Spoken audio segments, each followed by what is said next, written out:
Okay, so let's start with mediation and conciliation. अब mediation and conciliation क्या होता है साथ में समझते हैं. ओके, सो सबसे पहले तो ये इसका नोट्स भी साथ में प्रिपेयर करते हैं. अच्छा, इसमें क्या लिखा हुआ है सबसे पहले. अच्छा, मेरा टॉपिक क्या है, मीडिएशन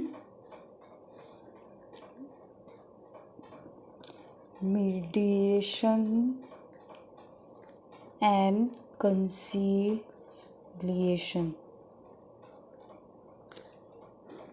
ओके, सो देखो, mediation and conciliation have gain popularity in almost all countries world wide. In India, conciliation process was introduced in Industrial Dispute Act and later under the Arbitration and Conciliation Act. And in 1999 mediation मतलब conciliation का पहले आया था Industrial Dispute Act में, इसका term recognise हुआ था industrial dispute act में, एंड लेटर ये इंट्रोड्यूस हुआ था आर्बिट्रेशन एक्ट में. Obviously arbitration act 1996, arbitration and conciliation act हम लोग पढ़ते ही है. तो पहले ये इंडस्ट्रियल डिस्प्यूट एक्ट, अब भर के अटपटा नहीं लग रहा इंडस्ट्रियल डिस्प्यूट एक्ट में आर्बिट्रेशन या कंसिलिएशन का क्या ज़रूरत कैसे नहीं है. इंडस्ट्रियल डिस्प्यूट एक्ट में क्या होता था, डिस्प्यूट होता था between the employees of the organisation, तो उसको वर्कमैन ऑफ द इंडस्ट्रीज़, तो उसको उन लोग साथ में एक एम्बिकेबल सेटलमेंट में आए, इसलिए एक कंसिलिएटर को अपॉइंट किया जाता था उस केस में. ओके, एंड जो क्या बोलता है मीडिएशन है ना, इसका जो कॉन्सेप्ट रिकॉग्नाइज हुआ था वो code of civil procedure code में हुआ था. अच्छा, इसका एक मीडिएशन एंड कंसिलिएशन का अभी एक रीडिंग करते हैं, उसके बाद में इसका डिफरेंस बनाते हैं. ठीक है, तो बेसिकली दोनों ही, ठीक है, दोनों ही जो मैटर है, मीडिएशन और कंसिलिएशन का दोनों ही जो मैटर है, या तो एट दी पार्टीज रिक्वेस्ट आ सकता है, या अगर कोर्ट को लग रहा है तो कोर्ट रेफर कर सकता मैटर को. ठीक है, रेफर किसको करेगा, पैनल को, कि भैया या ठीक है, वो पढ़ेगा आगे, इसका अच्छा से वो है. सो मीडिएशन एंड कंसिलिएशन क्या हो गया, अगर हम तुमको ऐसे बिना कुछ पढ़े हम बोले तो एक्चुअली में दोनों का मतलब सेम है, बस थोड़ा डिफरेंस है दोनों में. मीडिएशन और कंसिलिएशन दोनों में ही क्या होता है, एक थर्ड पार्टी को अपॉइंट किया जाता है, जो तो या तो मीडिएटर होगा या तो कंसिलिएटर होगा. ठीक है, वो जो थर्ड पार्टी होता है, ठीक है, वो एक न्यूट्रल थर्ड पार्टी होता है, मतलब दोनों ही पार्टी का पक्ष नहीं रखता है, वो इम्पार्शियल होता है, अनबायस्ड पार्टी होता है. ठीक है, वो पार्टी दोनों का पक्ष को सुनता है, लिसन करता है, फैक्ट्स और सर्कमस्टेंसेस को असर्टेन करता है, फिर नेचर ऑफ द डिस्प्यूट्स क्या है वो पता लगाता है, फिर क्यों दोनों के बीच में कन्फ्लिक्ट हो रहा है, क्यों डिफरेंसेस हो रहा है, उसका वजह जानने का, कॉजेस जानने का कोशिश करता है, एंड फाइनली एक एम्बिकेबल सेटलमेंट में पहुंचता है, ऐसा सेटलमेंट जो दोनों पार्टी के लिए एक्सेप्टेबल है. तो यानी कि मीडिएशन और कंसिलिएशन क्या हो गया, mediation and conciliation, it is an act of third person who intervene between two contending parties with a view to reconcile them or persuade them to adjust or settle their dispute. या conciliation मतलब the process of adjusting or settling dispute in a friendly manner through extrajudicial mean. अच्छा, अगर एक और चीज़ हम बोले तुमको, अब डिफरेंसेस का बात आता है, डिफरेंसेस क्या होगा, सबसे बड़ा डिफरेंसेस हमेशा याद रखना, मीडिएशन का अगर टर्म बोले तो मीडिएशन कौन कराएगा, मीडिएटर कराएगा. मीडिएटर मतलब जो बीच का है, जो इधर का बात सुनता है, उधर का बात सुनता है, फिर इधर का बात उसको समझाता है, उधर का बात इसको समझाता है, फिर जो पार्टीज बोलते हैं उसी को सुन समझ के उसको ही मतलब फ्रेंडली मैनर में बिना वो कर, मतलब मैटर सेटल करने का कोशिश करता है, मैटर को सेटल करने की कोशिश करता है. लेकिन ये तो हो गया मीडिएशन का बात। लेकिन कंसीलिएशन में क्या होता है? मीडिएशन में याद रखना मीडिएटर होता है जो दोनों का बात, मीडिएटर मतलब समझ रहे हैं, दोनों का बात सुनेगा। हाँ तुम भी ओपिनियन, तुम भी अपना दो, तुम्हारा क्या रीज़न है, तुम्हारा दोनों का बात सुनेगा, दोनों का फैक्ट और सर्कमस्टेंसेस असर्टेन करेगा, फिर पूछेगा तुम्हारा क्या डिस्प्यूट है, क्या कॉजेस है डिफरेंस का, वो सब अज्यूम करेगा। फिर इसका बात उसको समझा के एक एम्बिकेबल सेटलमेंट में आने का कोशिश करेगा। लेकिन वो जो आता है ना, वो खुद का सजेशन नहीं देता, वो पार्टीज लोग ही जो सजेशन दे रहे हैं ना, उसी के आधार पे वो डिसीजन लेता है। लेकिन वही अगर कंसीलिएशन में बोले, कंसीलिएशन में भी सेम प्रोसेस होता है, लेकिन कंसीलिएटर जो होता है ना, अपना खुद का ओपिनियन, अपना खुद का सजेशन दे सकता है। ठीक है, वो सजेस्ट कर सकता है कि ये भी टर्म्स हो सकता है सेटलमेंट का, ये भी टर्म्स हो सकता है सेटलमेंट का। ठीक है, राइट। और मीडिएशन जो भी डिसीजन पास करता है उसको हम लोग सेटलमेंट बोलते हैं। कंसीलिएटर जो भी डिसीजन पास करेगा उसको हम लोग अवॉर्ड बोलते हैं। कंसीलिएशन को आर्बिट्रेशन से रिलेट करो तो अवार्ड था, तो कंसीलिएटर जो भी डिसीजन पास होता है उसको अवार्ड बोलता है। मीडिएशन में जो भी डिसीजन पास होता है उसको सेटलमेंट बोलते हैं। देखो, कंसीलिएशन में conciliator brings the disputant to the agreement through negotiation, मतलब ये लेके आता है। ठीक है, एक्चुअल में वही मतलब सेम चीज़ है, बस decision of conciliator is called award. And इसमें ये असिस्ट करता है डिस्प्यूटेंट को, disputant both the parties who are in disputes to reach a negotiable settlement, and the decision of mediator is called settlement. Okay, तो mediation में क्या, ये mediation के बारे में लिखा हुआ है। मीडिएशन में दोनों ही पार्टी, ठीक है, अपना डिस्प्यूट जो होता है ना, क्लोज डोर डिस्कशंस होता है, ये सब ना सारा कॉन्फिडेंशियल होता है। ये सब जो मैटर्स होता है ना, ये तुम सीजी ट्राइब्यूनल या एपिलेट ट्राइब्यूनल के सामने भी डिस्क्लोज नहीं कर सकता अगर उन लोग रेफर किया है तो। ठीक है, ये क्लोज डोर डिस्कशन होता है, पूरा कॉन्फिडेंशियल होता है ना। पैनल का भी राइट नहीं है, पैनल का भी ये ड्यूटी बनता है कि पैनल भी उसको कॉन्फिडेंशियल रखे। ठीक है, and it is a contentious issue in the presence of neutral mediator. Neutral बार बार वर्ड क्यों है? क्योंकि अनबायस्ड है।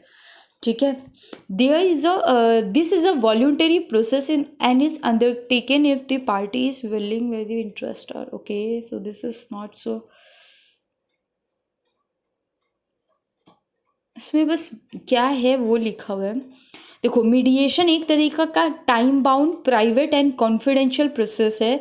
जो भी इंफॉर्मेशन होगा उसको कॉन्फिडेंशियल रखा जाएगा by all the parties including the mediator खुद भी उसको कॉन्फिडेंशियल रखेगा। फ्री एंड फ्रैंक डिस्कशन होता है जो आउट ऑफ कोर्ट सेटलमेंट जिसको बोलता है।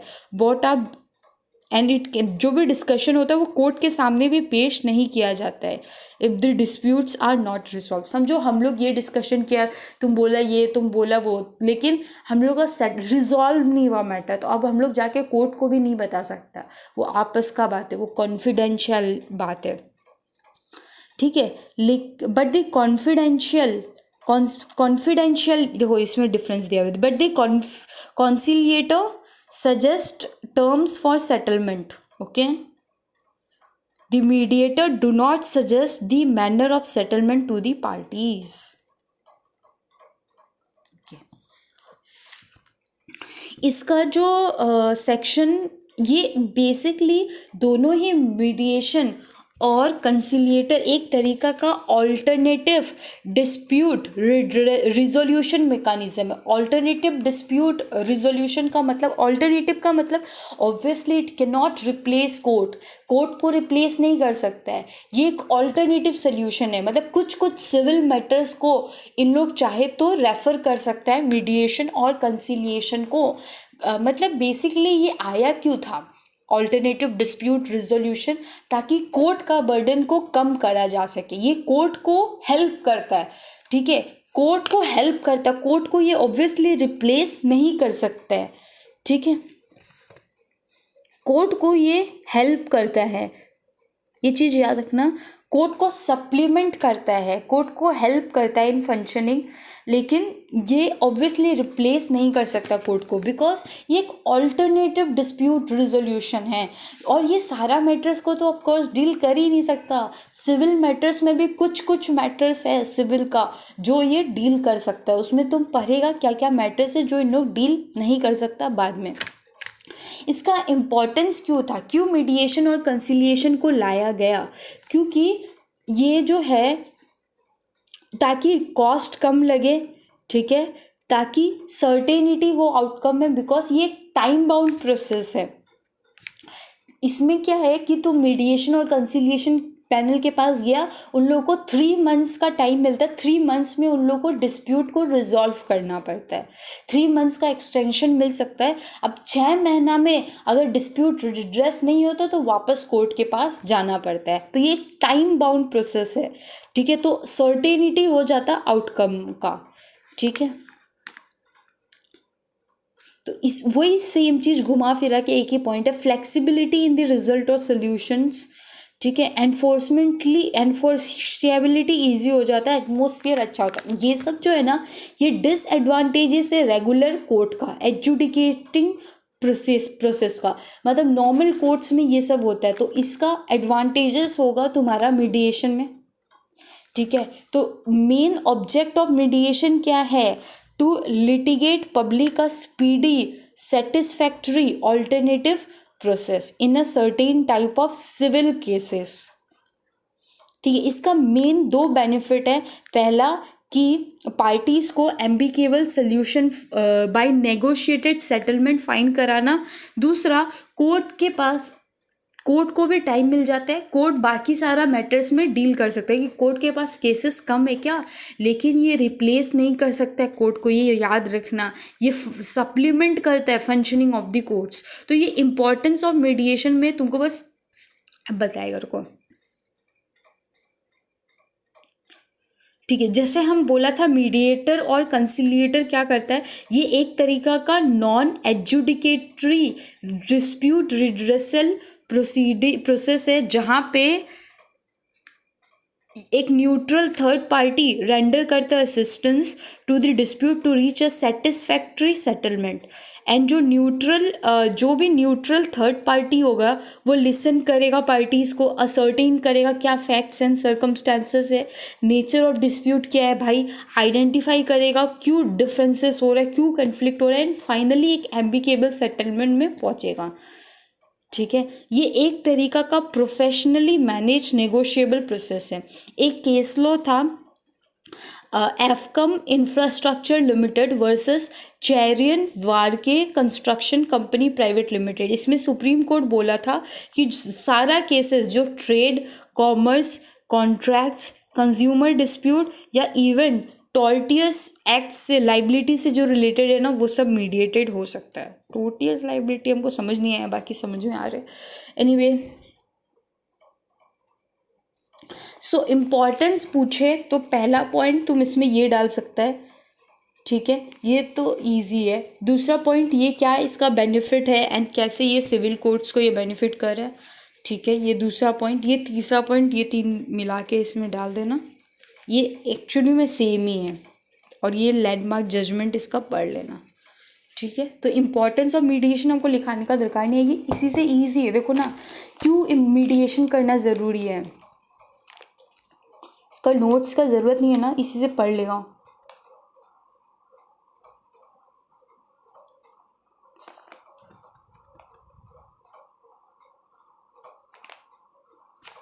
जैसे इसमें तो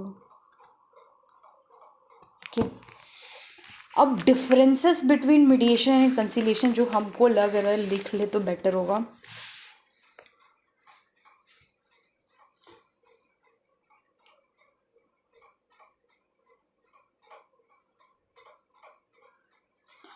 give me a second.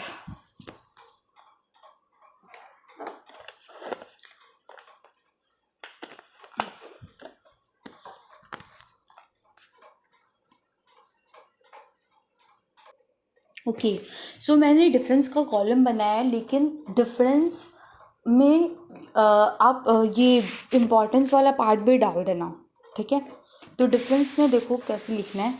It enables, मतलब दोनों ही mediation and conciliation, it enables settlement of dispute through alternate dispute resolution and it reduces the burden of quasi judicial bodies NCLT हो गया, सेवी हो गया। मीडिएशन और कंसिलिएशन दोनों में डिफरेंस क्या है? मीडिएशन जो है वो रिकॉग्नाइज हुआ था सिविल प्रोसीजर कोड 1908 में, एंड कंसिलिएशन इंट्रोड्यूस हुआ था industrial dispute act 1947 and later under arbitration and conciliation act 1996। Okay, mediation जो है ये एक स्ट्रक्चर्ड प्रोसेस है। जो भी मीडिएटर असिस्ट करता है डिस्प्यूटेंट को to reach a negotiable settlement, and conciliator brings करता है डिस्प्यूटेंट को टू एग्रीमेंट थ्रू नेगोशिएशन, कि ये एग्रीमेंट में आओ, हम सजेस्ट कर रहे हैं ये एग्रीमेंट में आओ। Mediation does not suggest the manner of settlement to the parties. Mediation ये मीडिएटर होगा, हाँ, लेकिन कंसिलिएटर सजेस्ट करता है manner of settlement to the parties. जो भी डिसीजन मीडिएटर लेता है उसको हम लोग सेटलमेंट बोलते हैं, एंड जो भी डिसीजन तुम्हारा कंसिलिएटर लेता है उसको हम लोग अवॉर्ड बोलते हैं। तो ये 4 डिफरेंस और ये इंपॉर्टेंस लिख के आ जाना अगर ऐसा क्वेश्चन आता है तो एनफ है। ओके, सेक्शन 442 पढ़ते हैं। सेक्शन 442 ईजी है। सेक्शन 442 में ही इसको रिकॉग्निशन मिला था मीडिएशन एंड कंसिलिएशन पैनल को। इसमें क्या बोला था? सेंट्रल गवर्नमेंट एक पैनल ऑफ एक्सपर्ट मेंटेन करेगी जिसका नाम है मीडिएशन एंड कंसिलिएशन पैनल, जिसमें सच नंबर ऑफ एक्सपर्ट होगा या क्वालिफिकेशन होगा एज में be prescribe between the parties during the pendency. ये लाइन इंपॉर्टेंट है, during the pendency of any proceedings. इसका मतलब क्या है पता है? बिफोर सेंट्रल गवर्नमेंट ट्राइब्यूनल या एपिलेट ट्राइब्यूनल। इसका मतलब ये है कि समझो ट्राइब्यूनल, एपिलेट ट्राइब्यूनल या सेंट्रल गवर्नमेंट के पास ऑलरेडी मैटर जा चुका है एंड मैटर पेंडिंग है, तो ही ये मीडिएशन और कंसिलिएशन में रेफ़र किया जा सकता है। समझो कि हम आर्बिट्रेशन में तो तुम बिना उसके भी जा सकता है ना, लेकिन मीडिएशन कंसिलिएशन में कोर्ट में ये केस तुम्हारा पेंडिंग है।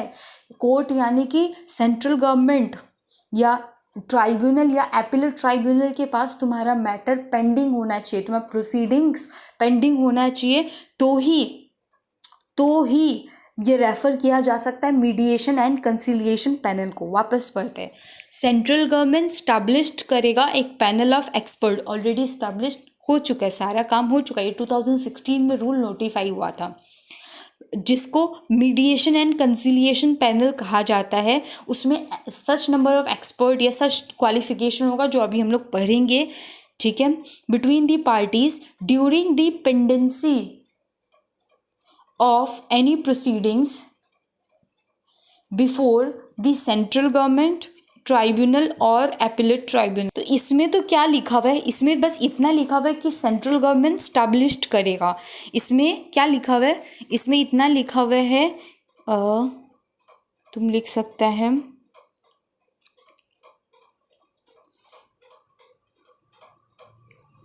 Central government established the panel, ठीक है।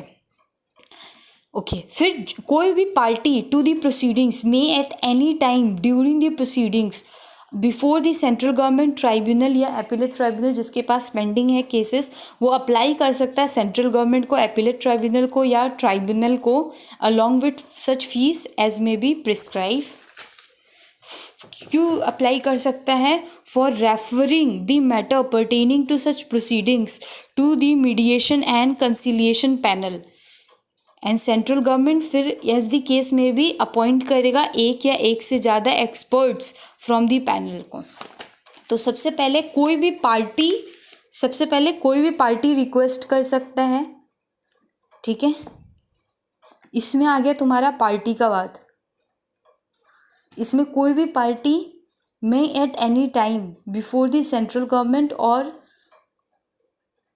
अप्लाई कर सकता है, ठीक है। इसमें सेंट्रल गवर्नमेंट ये सुओ मोटो कर सकता है, मतलब इसमें क्या होगा कि पार्टी बोलेगा जहाँ पे प्रोसीडिंग्स पेंडिंग है, चाहे सेंट्रल गवर्नमेंट के पास पेंडिंग है, ट्राइब्यूनल के पास पेंडिंग है या एपेलेट ट्राइब्यूनल के पास पेंडिंग है, सेंट्रल गवर्नमेंट के पास है तो सेंट्रल गवर्नमेंट को अप्लाई करके बोले कि मेरा ये केस मीडिएशन और कंसिलिएशन पैनल में रेफर कर दो, और फिर सेंट्रल गवर्नमेंट वो रेफर कर देगा और एक एक्सपर्ट को अपॉइंट कर लेगा पैनल से। सेंट्रल गवर्नमेंट खुद भी, ट्राइब्यूनल खुद भी या एपेलेट ट्राइब्यूनल खुद भी, ठीक है, अगर प्रोसीडिंग्स पेंडिंग है, उसको ऐसा लग रहा है कि ये मैटर मीडिएशन और कंसिलिएशन में रेफ़र हो सकता है, तो वो मीडिएशन और कंसिलिएशन में सुओ मोटो भी रेफ़र कर सकता है और अपॉइंट कर सकता है एज नंबर द एक्सपर्ट। और जो भी फीस एंड अदर टर्म्स और कंडीशंस होगा वो एज में भी प्रिस्क्राइब पढ़ेगा तुम। अच्छा, मीडिएशन और कंसिलिएशन पैनल जो है वो प्रोसीजर फॉलो करेगा जो लिखा हुआ है रूल्स में, एंड उसका जो डिस्पोज ऑफ कब करेगा वो केस को विद इन 3 मंथ्स, ठीक है। एंड 3 मंथ्स उसके बाद वो रिकमेंडेशन दे देगा सेंट्रल गवर्नमेंट को। फिर कोई भी पर्सन सेंट्रल गवर्नमेंट को या एपिलेट ट्राइब्यूनल को या ट्राइब्यूनल को जिसके पास उसका केस पेंडिंग है, कोई भी पर्सन एग्रीव्ड है तो वो अप्लाई कर सकता है सेंट्रल गवर्नमेंट को, ट्राइब्यूनल को, एपिलेट ट्राइब्यूनल को। तो ईजी, पहले सेंट्रल गवर्नमेंट स्टैब्लिश्ड करेगा पैनल, ठीक है, फिर कोई भी पार्टी चाहे तो अप्लाई कर सकता है, फिर सेंट्रल गवर्नमेंट ट्राइब्यूनल या appellate tribunal suo motu apply कर सकता है, फिर क्या बोलते हैं 3 मंथ्स में वो केस को डिस्पोज ऑफ करेगा, ठीक है, फिर वो अग्रीव्ड है तो वो अप्लाई कर सकता है, राइट। बस इतना ही है, ओके। तो अब मेरा रूल्स शुरू होता है, इसमें काफ़ी रूल्स है, रूल नंबर 3 से लेके रूल नंबर 30 तक हमको पढ़ना है, सो बगा। ओके, रूल नंबर 3 इसमें क्या है, पैनल ऑफ मीडिएटर एंड कंसिलिएटर। तो इसमें जो भी काम होता है सबसे पहले तो ये दिमाग में घुस करके बिठा लो, मीडिएटर और कंसिलिएटर का जो भी काम होगा, सारा का सारा जो भी सब होगा, सारा का सारा रीजनल डायरेक्टर करेगा, सारा का सारा मैक्सिमम जगह रीजनल डायरेक्टर के पास एप्लीकेशन जाएगा, रीजनल डायरेक्टर करेगा, ठीक है। सो सबसे पहले रीजनल डायरेक्टर, सबसे पहले रूल 3 क्या बोलता है, पैनल ऑफ मीडिएटर और कंसिलिएटर। ऑब्वियसली सबसे पहले तो यही आएगा कि एक एक्सपर्ट का वो देखो, रीजनल डायरेक्टर एक प्रिपेयर करेगा पैनल ऑफ एक्सपर्ट जो करना चाहता है और एलिजिबल है to be appointed as a mediator और कंसिलिएटर इन अ रेस्पेक्टिव रीजन, और ये जो भी पैनल होगा इसका नाम वेबसाइट में भी प्लेस कर देगा। सबसे पहले रीजनल डायरेक्टर क्या करेगा, एक पैनल ऑफ एक्सपर्ट का टीम बनाएगा, और वो एक्सपर्ट जो मीडिएटर और कंसिलिएटर बनना चाहता है अपॉइंट और एलिजिबल है टू बी अपॉइंटेड, हर एक रेस्पेक्टिव रीजन का और उस पैनल का जो भी डिटेल्स हो वेबसाइट में डिस्क्लोज कर देगा एमसीए का। रीजनल डायरेक्टर एप्लीकेशंस इनवाइट करेगा इन एक्सपर्ट लोग से, ठीक है, ताकि इन लोग अपॉइंट हो सके as mediator and conciliator, and इन लोग जो एक्सपर्ट्स लोग होगा इन लोग का कुछ क्वालिफिकेशंस होगा जो देखेगा हम लोग, मतलब वो कैसे मीडिएटर और कंसिलिएटर का एक्सपर्ट्स मतलब पैनल को बनेगा, वो इनवाइट करेगा एप्लीकेशन कि भाई आओ, ठीक है, मीडिएटर और कंसिलिएटर अगर तुम्हारे पास ये क्वालिफिकेशन है तो आओ मीडिएटर और कंसिलिएटर का पोस्ट के लिए अप्लाई करो, ओके। कोई भी पर्सन जो बनना चाहता है मीडिएटर और कंसिलिएटर वो रीजनल डायरेक्टर को ही अप्लाई करेगा इन फॉर्म MDC 1, ठीक है, ओके। रीजनल डायरेक्टर अगर फॉर्म को रिजेक्ट कर देता है तो वो रीजंस बताएगा कि हम इसलिए रिजेक्ट किया है ऑन राइटिंग में, ठीक है। और ये जो रीजनल डायरेक्टर है ना, हर साल एप्लीकेशंस को मतलब हर साल एप्लीकेशन इनवाइट करेगा जो भी पर्सन इंटरेस्टेड है to be appointed as mediator and conciliator हर साल, ठीक है, during the month of February.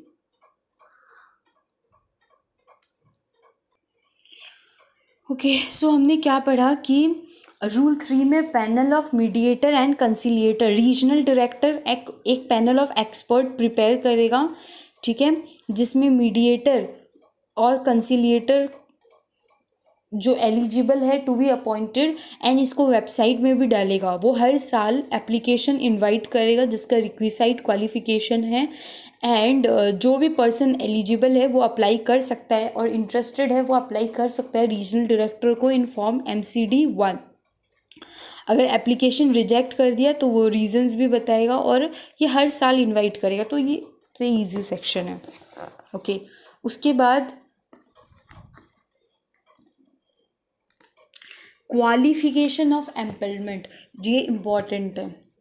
Qualification of एम्पलमेंट, कौन होना चाहिए, कौन मीडिएटर और कंसिलिएटर बन सकता है, कौन मीडिएटर, ऑब्वियसली कोई एक्सपर्ट होगा जो इस तरीका का मैटर से डील करता हो, कोई जज हो सकता है। ऐसा कोई जो सुप्रीम कोर्ट का जज रह चुका है, ऐसा कोई जो हाई कोर्ट का जज रह चुका है, ऐसा कोई जो डिस्ट्रिक्ट और सेशंस कोर्ट का जज रह चुका है, या ऐसा कोई जो मेंबर या रजिस्ट्रार या ट्राइब्यूनल मेंबर या रजिस्ट्रार रह चुका है ट्राइब्यूनल का, जो कंस्टिट्यूट हुआ है under national level under any law for the time being in force.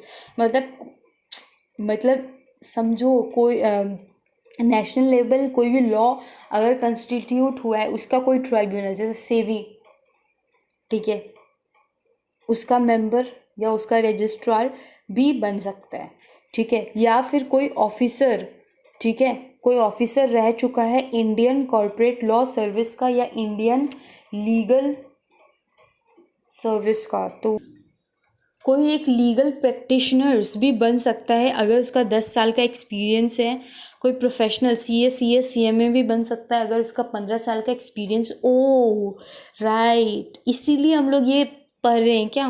Okay, कोई मेंबर या president of state consumer forum, ये पढ़ा हुआ है ना, ये अभी चेंज हो चुका है। हाँ, कंज्यूमर प्रोटेक्शन एक्ट का या उसका भी होता है तुम्हारा। कोई एक्सपर्ट इन मीडिएशन कंसिलिएशन जिसने अंडरगो किया है ट्रेनिंग, वो भी बन सकता है। कौन कौन बन सकता है ये इंपॉर्टेंट है, ये तुमको लर्न करना पड़ेगा। सुप्रीम कोर्ट का जज जो रह चुका है, हाई कोर्ट का जज जो रह चुका है, डिस्ट्रिक्ट और सेशन कोर्ट का जज जो रह चुका है, मेंबर या रजिस्ट्रार ऑफ एनी ट्राइब्यूनल जो नेशनल लॉ में कंस्टिट्यूट हुआ है, या कोई भी ऑफिसर जो रह चुका है Indian law corporate law service या इंडियन लीगल सर्विस का, या जो क्वालिफाइड है लीगल प्रैक्टिशनर जिसका 10 साल का एक्सपीरियंस है, या कोई भी प्रोफेशनल जैसे CS CMA जिसका 15 साल का एक्सपीरियंस है, या कोई भी मेंबर और president of any state consumer forum, ठीक है, या कोई एक्सपर्ट जो अंडरगो कर चुका है training. So you have to learn this.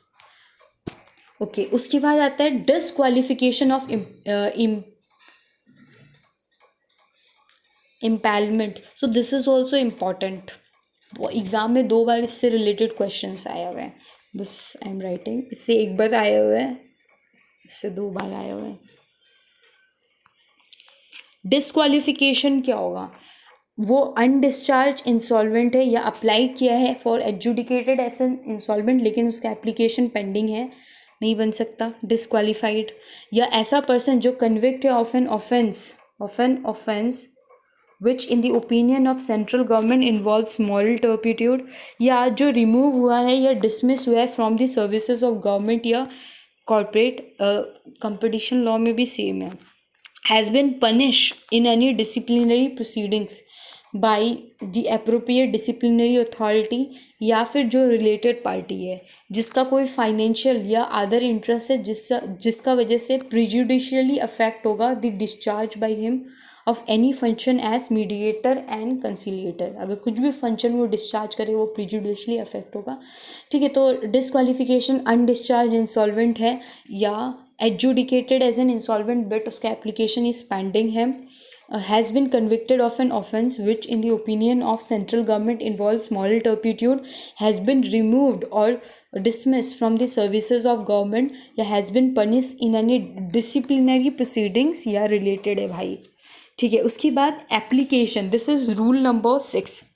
ये रूल भी इम्पोर्टेंट याद रखना। रूल 4, रूल 5, रूल 6 क्या है? Application for appointment of mediator and conciliator. अब तुमको मीडिएटर और कंसिलिएटर चाहिए तो तुमको एप्लीकेशन देना होगा। तो कैसे देगा? सबसे पहले पार्टीज जो कंसर्न है वो एग्री कर सकता है एक सोल मीडिएटर, मतलब दो पार्टी है मिस्टर ए मिस्टर बी, या तो सोल मीडिएटर सबसे पहले एग्री कर सकता है सोल मीडिएटर के लिए, ठीक है, उसी को मीडिएटर और कंसिलिएटर बना दिया जाएगा। या फिर दोनों जन मिल के अगर दोनों unable to come to an consensus to appoint a sole mediator और कंसिलिएटर, तब सेंट्रल गवर्नमेंट ट्राइब्यूनल या एपिलेट ट्राइब्यूनल आस्क कर सकता है पार्टी को कि तुम लोग दोनों अपना अपना अपॉइंट करो। फिर सेंट्रल गवर्नमेंट ट्राइब्यूनल या एपिलेट ट्राइब्यूनल उसमें से कोई अपॉइंट कर लेगा as it may deems necessary. मतलब या तो पार्टीज एक सोल मीडिएटर या कंसिलिएटर खुद अपॉइंट कर लेवे, या खुद अपॉइंट ना कर लेवे तो अपना अपना दोनों पार्टी अपॉइंट कर लेवे, फिर सेंट्रल गवर्नमेंट डिसाइड करेगा किसको अपॉइंट करना है, ठीक है। जो भी application to the central government और ट्राइब्यूनल और appellate tribunal as the case may be for referring the matter pertaining to the proceeding pending before it for mediation और कंसिलिएशन, वो होगा इन फॉर्म एमसीडी कि भैया ये मैटर मीडिएशन और कंसिलिएटर को रेफर करना है। जो भी तुम एप्लीकेशन देगा ना सेंट्रल गवर्नमेंट को, वो एमसीडी 2 में चाहिएगा, ठीक है। साथ में पैसा देना होगा 1000 रुपया। जैसे ही सेंट्रल गवर्नमेंट को एप्लीकेशन मिलेगा वो एक या एक से ज़्यादा एक्सपर्ट को अपॉइंट कर लेगा। वो सुओ मोटो भी हम बोला था ना कर सकता है। तो इस सेक्शन में इतना जान था नहीं।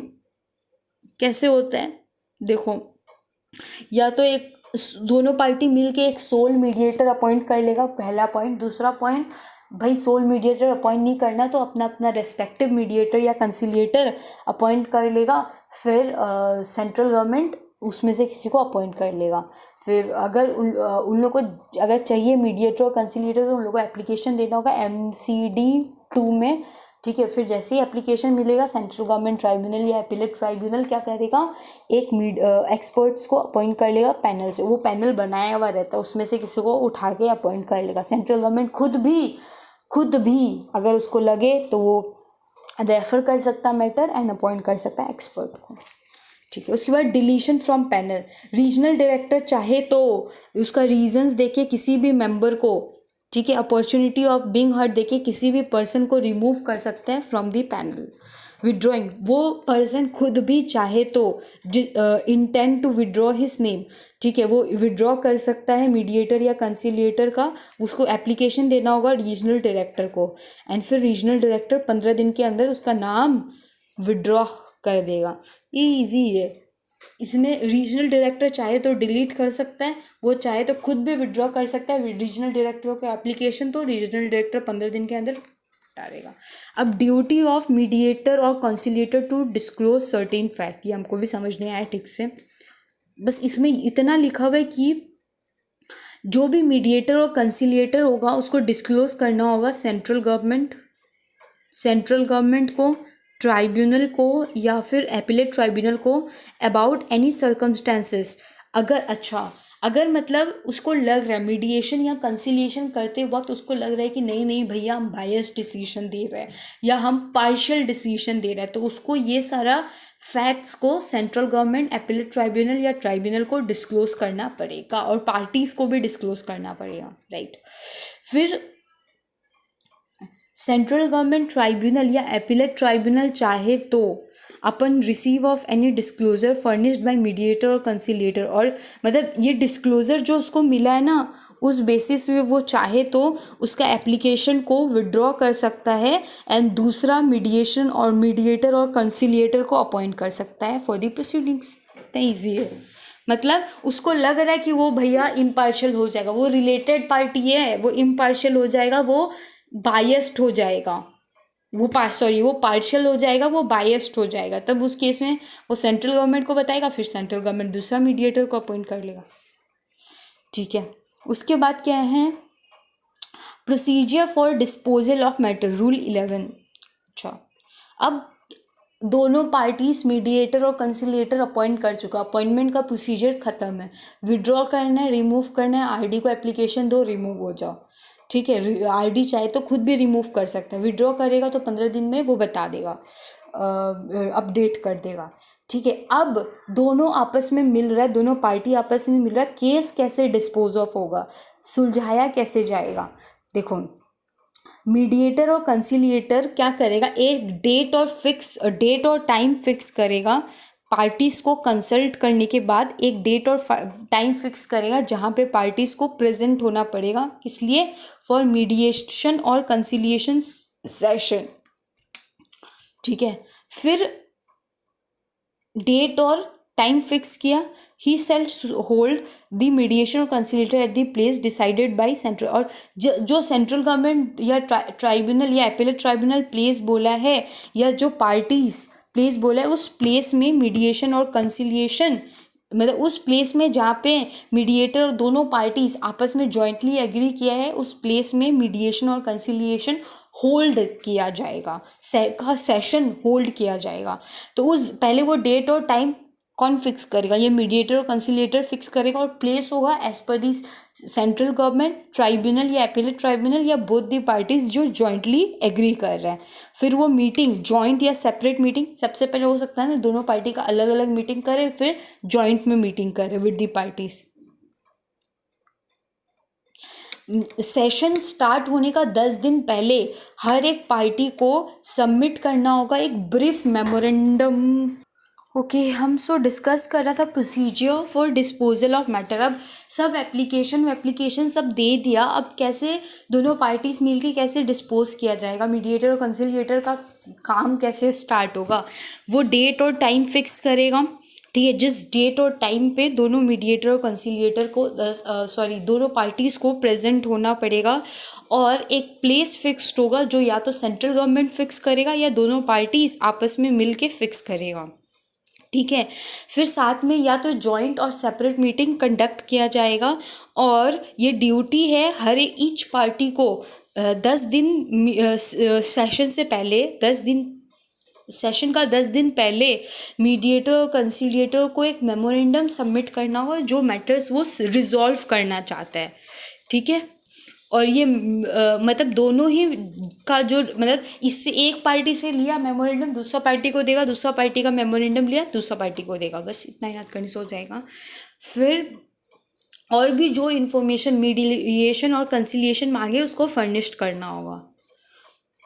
ओके, अगर एक या एक से ज़्यादा मीडिएटर और कंसिलिएटर है तो मीडिएटर और कंसिलिएटर जो है पहले पार्टी का सुनेगा, ठीक है, फिर इंटरेक्ट करेगा विद द अदर मीडिएटर और कंसिलिएटर।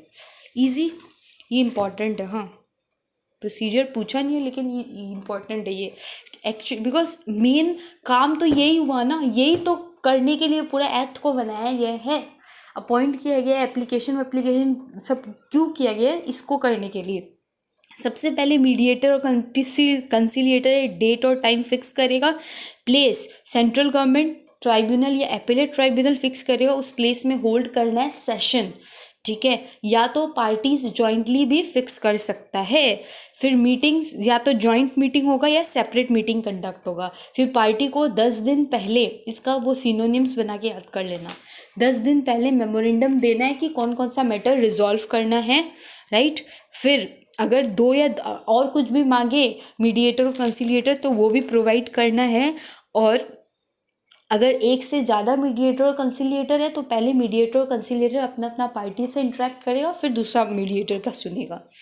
ओके, मीडिएटर और conciliator not to bound by Indian evidence act और code of civil procedure code, ये बस ये याद कर लेना, हो जाएगा। रिप्रेजेंटेशन ऑफ पार्टीज, अच्छा अब पार्टी को प्रेजेंट होना है तो पार्टी या तो खुद प्रेजेंट हो सकता है पर्सनली, क्या है, पर्सनली प्रेजेंट हो सकता है, या फिर कोई ऑथोराइज अटॉर्नी और through an authorise attorney present हो सकता है, और पार्टीज में be represented by an authorise person और council with the permission of mediator और कंसिलिएटर इन सच सेशन और meeting, and the mediator, conciliator or central government or tribe as the case may be shall be entitled to direct the ensure of such party। अगर mediator और कंसिलिएटर मतलब देखो, parties ordinarily personally present होगा, ठीक है, तो और थ्रू एन ऑथोराइज अटॉर्नी होगा, ठीक है, जो नोटिफाइड करेगा बाय मीडिएशन और कंसिलिएटर। और पार्टी चाहे तो रिप्रेजेंट कर सकता है बाय एन ऑथोराइज पर्सन और council with the permission of mediator और कंसिलिएटर, ठीक है, in such session or meeting, and the mediator or conciliator or the central government or tribunal as the case may be shall be entitled to direct to ensure the presence of any party to appear in person। ये important line देखो, इसमें क्या बोला है, सीधा सा बात समझो। रिप्रेजेंटेशन, या तो मीडिएटर और कंसिलिएटर पर्सनली प्रेजेंट हो सकता है या ऑथोराइज अटॉर्नी के थ्रू प्रेजेंट हो सकता है, जो मीडिएटर और कंसिलिएटर नोटिफाई करेगा, राइट। और अथोराइज पर्सन या काउंसिल भी उसको रिप्रेजेंट कर सकता है, लेकिन परमिशन लेना होगा उस केस में मीडिएटर और कंसिलिएटर का। लेकिन अगर मीडिएटर और कंसिलिएटर या सेंट्रल गवर्नमेंट ट्राइब्यूनल या एपिलेट ट्राइब्यूनल अगर चाहे, तब उस केस में उसको पर्सनली प्रेजेंट होना होगा इन पर्सन में। और जो पार्टी इंडिया में नहीं रहता है, वो मीडिएटर और कंसिलिएटर का प्रेजेंस परमिशन से ऑथोराइज रिप्रेजेंटेटिव्स को रिप्रेजेंट करने के लिए भेज सकता है एट सच सेशन। याद रहेगा, तुम खुद प्रेजेंट हो या अटॉर्नी के थ्रू हो या ऑथोराइज रिप्रेजेंटेटिव्स के थ्रू होता है, तो तुमको परमिशन लेना होता है। अगर वो बोले कि तुमको खुद आना होगा तो तुमको खुद आना होगा। कंसिक्वेंसेस, अगर तुम अटेंडेंस, ये इम्पॉर्टेंट है, ये भी तुम एक बार देख लेना। अगर तुम नहीं आता है ना, अगर नहीं आता है सेशन में, 2 सेशन होगा, 2 कंजिक्यूटिव सेशन हो गया, तुम नहीं आया, तब ये मीडिएशन और कंसिलिएशन फेल हो माना जाएगा कि मीडिएशन और conciliation shall be deemed to have fail, and फिर ये मैटर वापस सेंट्रल गवर्नमेंट ट्राइब्यूनल या एपिलेट ट्राइब्यूनल को रेफर कर दिया जाएगा। एडमिनिस्ट्रेटिव असिस्टेंट, वो चाहे तो एडमिनिस्ट्रेटिव असिस्टेंस ले सकता है, बस इतना ही लिखा हुआ है। Offer of settlement by parties,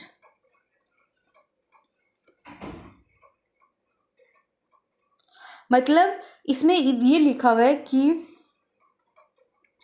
बिना मीडिएटर और कंसिलिएटर क्या नोटिस में लाए पार्टी, एक पार्टी दूसरा पार्टी को ऑफर कर सकता है, क्या ऑफर कर सकता है, मीडिएशन और कंसिलिएटर। ठीक है, आज यहीं तक रखते हैं।